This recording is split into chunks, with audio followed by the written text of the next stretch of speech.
Hi, in this video, we're going to look at the process to set up recurring charges. And specifically, we're going to look at setting up an assessment that'll be used for 2024. So recurring charges are managed underneath the accounting AR recurring charge, manage recurring charges page. So when you go to this page, you notice that there's already several recurring charges set up. We have one set up for an assessment, for late fees, late interest, utility payments, and so on. So we're going to look at the assessment today, and we're going to go over each of the different sections of what comprises a recurring charge. So to look at this particular recurring charge, we're going to click the pencil, and that's going to open up the recurring charge in a new page. So up at the top, we have the name. This is the name that's going to show up in the dropdown or on that manage page, 2024 monthly assessment. Next, what you need to put in is the transaction type, the tran type. So this has previously been set up as part of the accounting setup, and this is going to designate the two different accounts that are going to be debited and credited when that particular transaction is added to the owner's ledger. So for accrual accounting, you're typically going to debit a receivable account, and then you're going to credit a revenue account. So that's the tran type. The next option that's required is the frequency. So the options here are monthly, quarterly, semi-annual, annual, weekly, and daily. Daily would be handy if you want to calculate, for example, daily interest, but we wouldn't do daily on an assessment. So we're going to keep the frequency at monthly. Now we have the description. So this is going to be the description that shows up on the owner's ledger when that charge is posted to it. Active, that tells us that this particular charge is active and will be used. Start date, this is telling us when this recurring charge is effective.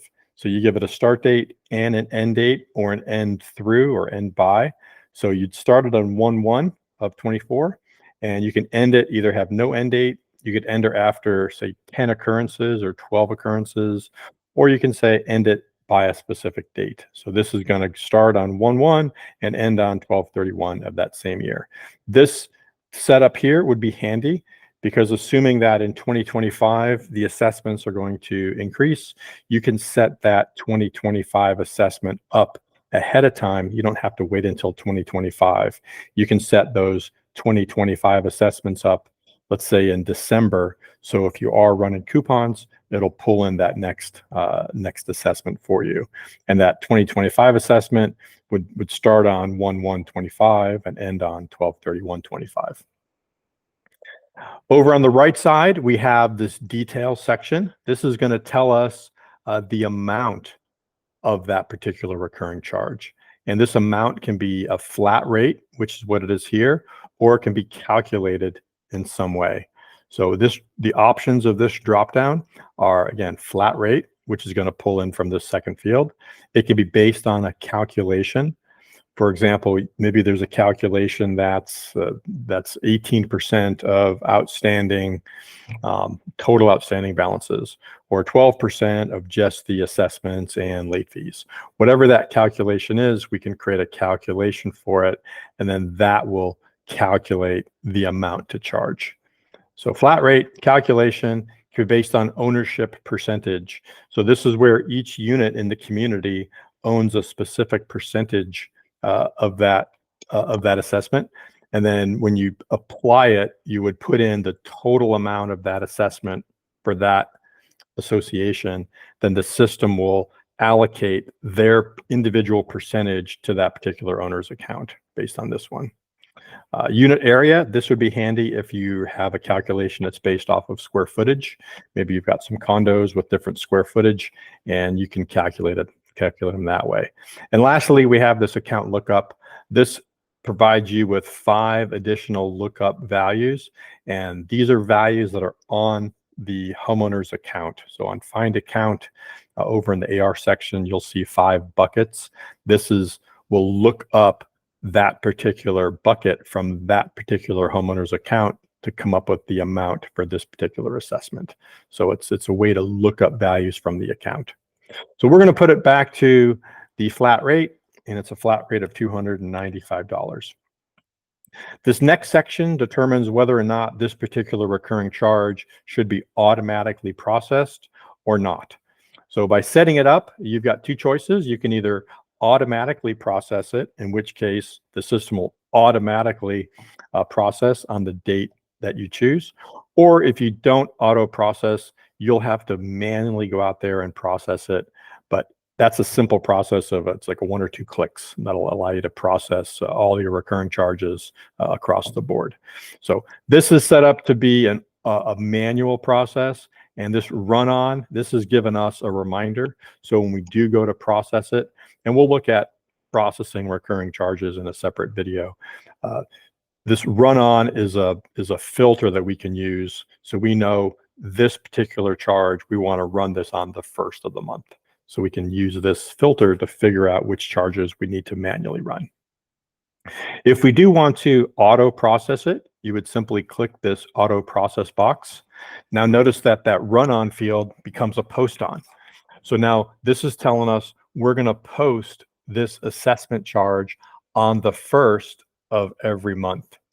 So that's the transaction date that's going to show up on their ledger, the January 1st, February 1st, March 1st, April 1st, and so on. That's the date that shows up on the ledger, the post on date. That's also the date that the accounting will accrue.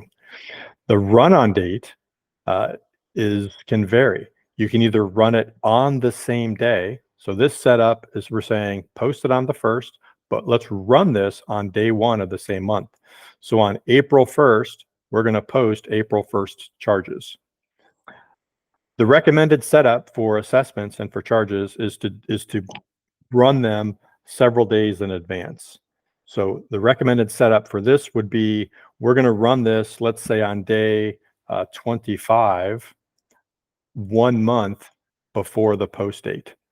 So when April 1st is due, that means April 1st's assessments will be run, we'll actually add them to the ledger on March 25th.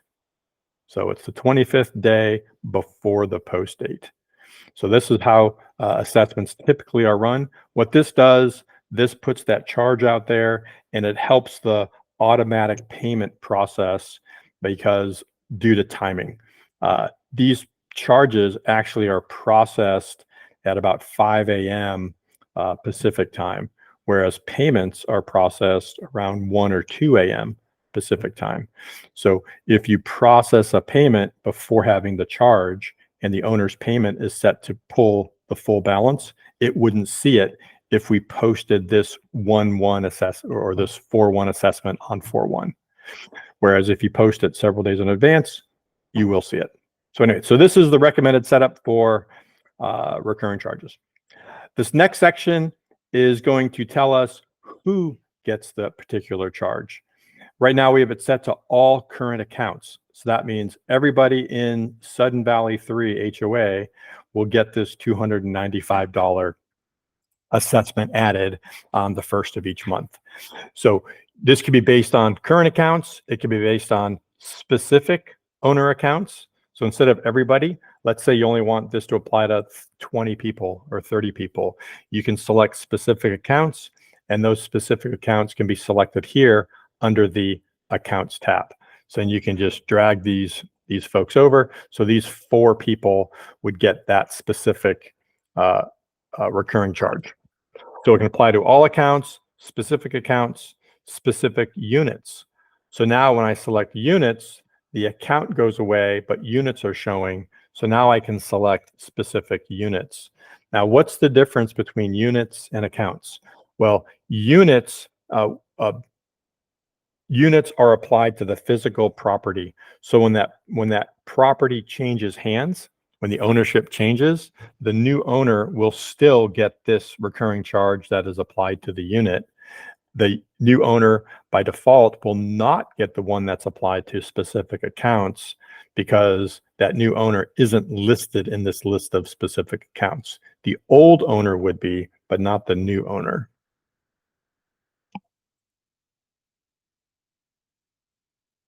Okay. So specific accounts. We also have association unit type. So let's say you have single family homes and condos in the same community. You can have different assessments based on those types. You can also have it based on section. So a section would be a neighborhood in a community. So let's say you've got an older neighborhood that has a fixed assessment amount, and the new neighborhoods have some different calculation. You can base it off of section. You can also base it off of combinations of those. So based on those different neighborhoods and single family, or neighborhood and condo. So neighborhood and unit type. And lastly, there's calculation tran types. This would be used for, it's a special case when we're doing calculations for late fees and late interest. We won't cover that as part of this topic. So that is how you set up a recurring charge, and that's an overview of how each of these fields are used. For more detailed information, you can always go to Help by clicking the Help icon over here and then selecting the particular item you want to look at. And that is the end of this video.